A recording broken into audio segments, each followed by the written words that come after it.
All right, sir. I already know it, but you can tell me your first name, your last name, and spell them.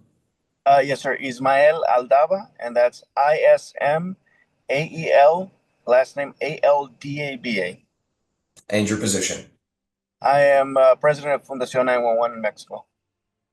And for those who don't know, Fundación 911, what exactly is that organization? What do you all do? So our main goal is to provide a bunker gear and fire equipment to firefighters in Mexico.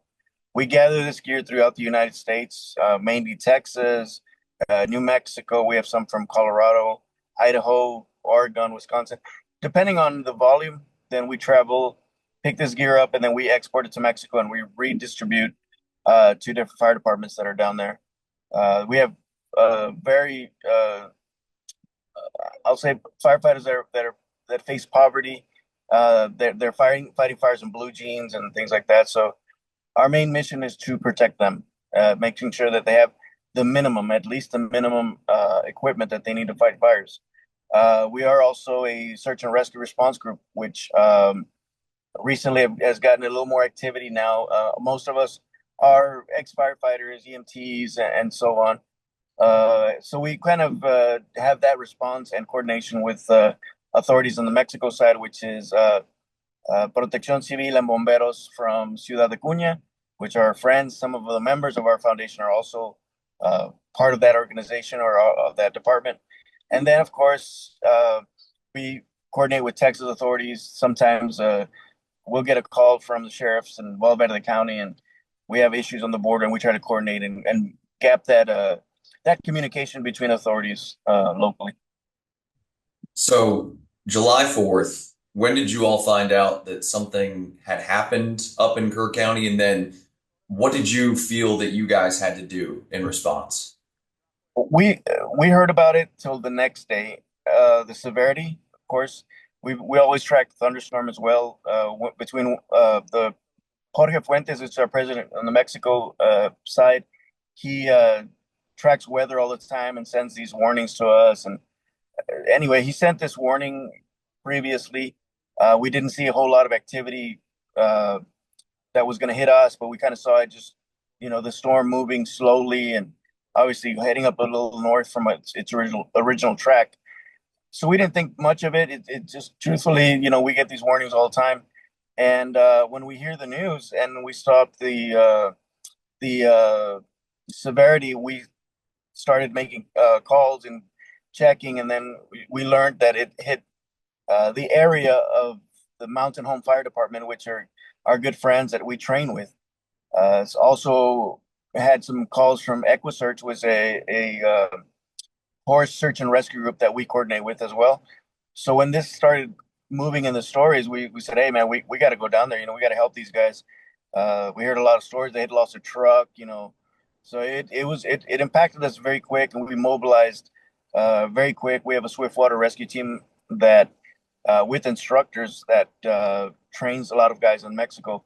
That's a new discipline. It's really not a new discipline, but it's a new discipline to our area. We've been training, several years in a row, and obviously this scenario is way different from anything we've seen. So You got out there on the ground. What did you see? What was the scene like? And then what did you spend the next weeks doing there, you and your organization?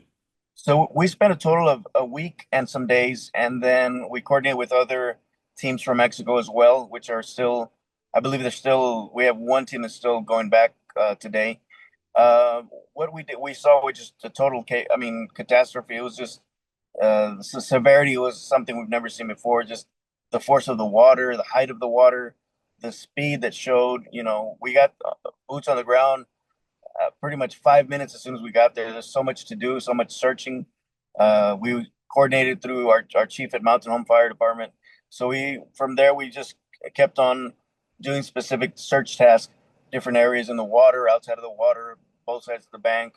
Uh, a lot of groundwork. So that's what we were doing pretty much the whole week we were there. So We've heard from other rescue groups that you all, your organization, and all other firefighters from Mexico were instrumental in the process of discovering, unfortunately, those victims who would otherwise have been lost in the debris. And bringing down the count of the number of people missing in this disaster. And now, after, nearly 2 weeks, that number of missing dropped from its initial total of 161. And now the most recent count is that there are just 3 people remaining missing in Kerr County in the floods.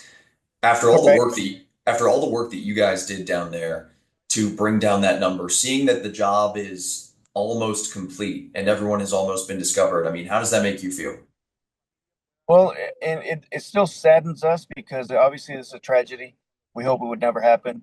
And, we did our part and as much as we could. We're still on standby in a sense with this mountain home fire, but also recognize the other teams that are there, all the other firefighters from the state of Texas, just to seeing so many people, the federal government, state police, pull together to get this done. We're just a tool at this point, obviously coordinating with Mountain Home Fire to try to help any way we can. We're always there to assist. Uh, we didn't see a we didn't see a border between us. We just ran that way and headed to help our friends. So, Y muy prontito las mismas preguntas en español, si es posible. sí, claro. Ok, estamos platicando sobre esa situación, el bajado del número de personas desaparecidas en Kerr County. Y ustedes, los bomberos y rescatistas de México, ¿cuándo entendieron ustedes que algo grave había pasado? Bueno, cuando empezaron a surgir algunos videos en los medios, después de hablar con nuestros amigos de Mountain Home Fire que nos dijeron cómo estaba la situación, los escuchamos en su voz quebrantada, eh, preocupada, triste.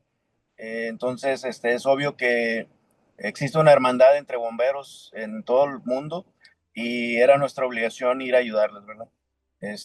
La coordinación con los grupos como EquiSearch, la Dirección de Protección Civil de Bomberos de Acuña, que es la parte que llevó más equipo, nuestros rescatistas de Fundación 911, México. Entonces, todos nos abocamos a empezar a integrarnos, coordinar también con la Agencia de Policía del Estado de Coahuila, que nos mandó unidades caninas, y Protección Civil de Nuevo León, Protección Civil de Santa Catarina, Nuevo León.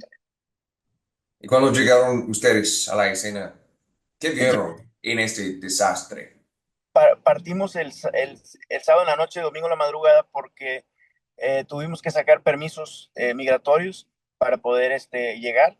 Entonces, muchos no traían permisos y demás. También extender el agradecimiento a las autoridades, nos brindaron toda la ayuda para poder llegar. Nosotros para el día siguiente a las 9 de la mañana ya estábamos en la zona afectada y trabajando.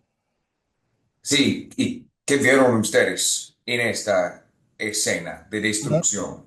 Mucho desastre, mucha destrucción, increíble creer que la altura del agua ha llegado tanta. O sea, nosotros veíamos marcajes más arriba de la altura de un poste de teléfono o de luz.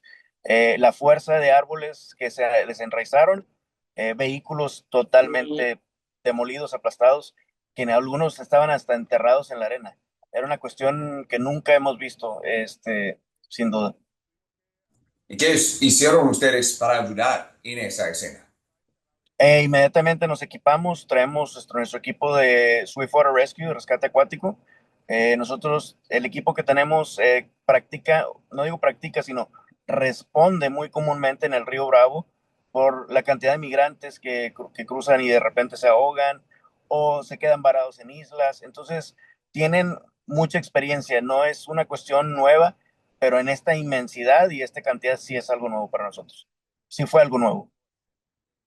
Y estamos escuchando palabras de apoyo, de apreciación en la parte de otras rescatistas para Claro. tu equipo y tus esfuerzos. ¿Y por qué fue tan importante para ayudar tu equipo de bomberos de México en un desastre en Texas?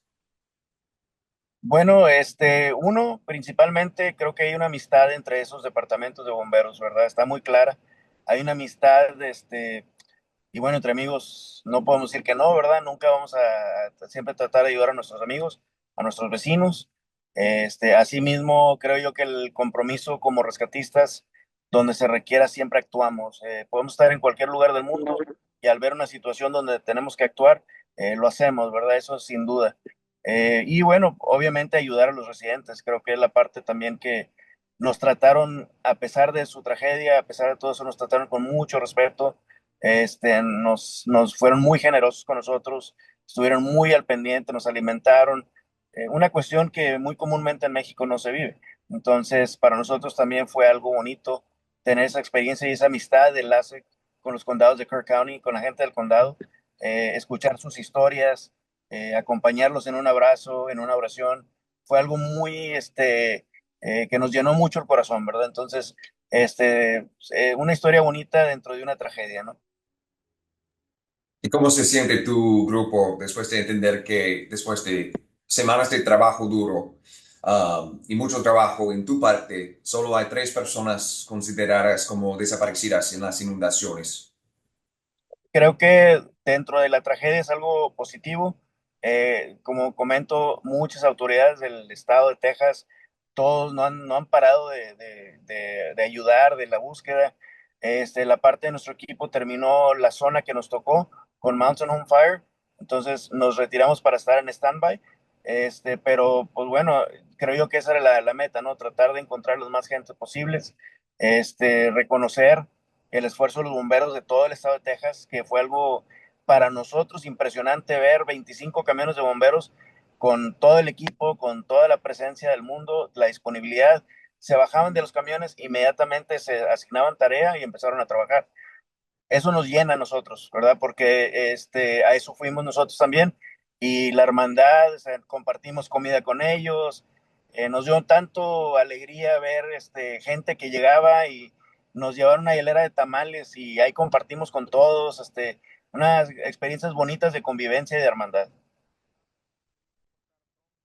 Ismael Aldaba con Fundación 911, thank you so much again for sharing your story and for all of your efforts there on the ground. Everyone has said it made a huge difference, and there has been this international appreciation for your efforts. So thank you again for sharing your story with us too on Channel 5 and Telemundo.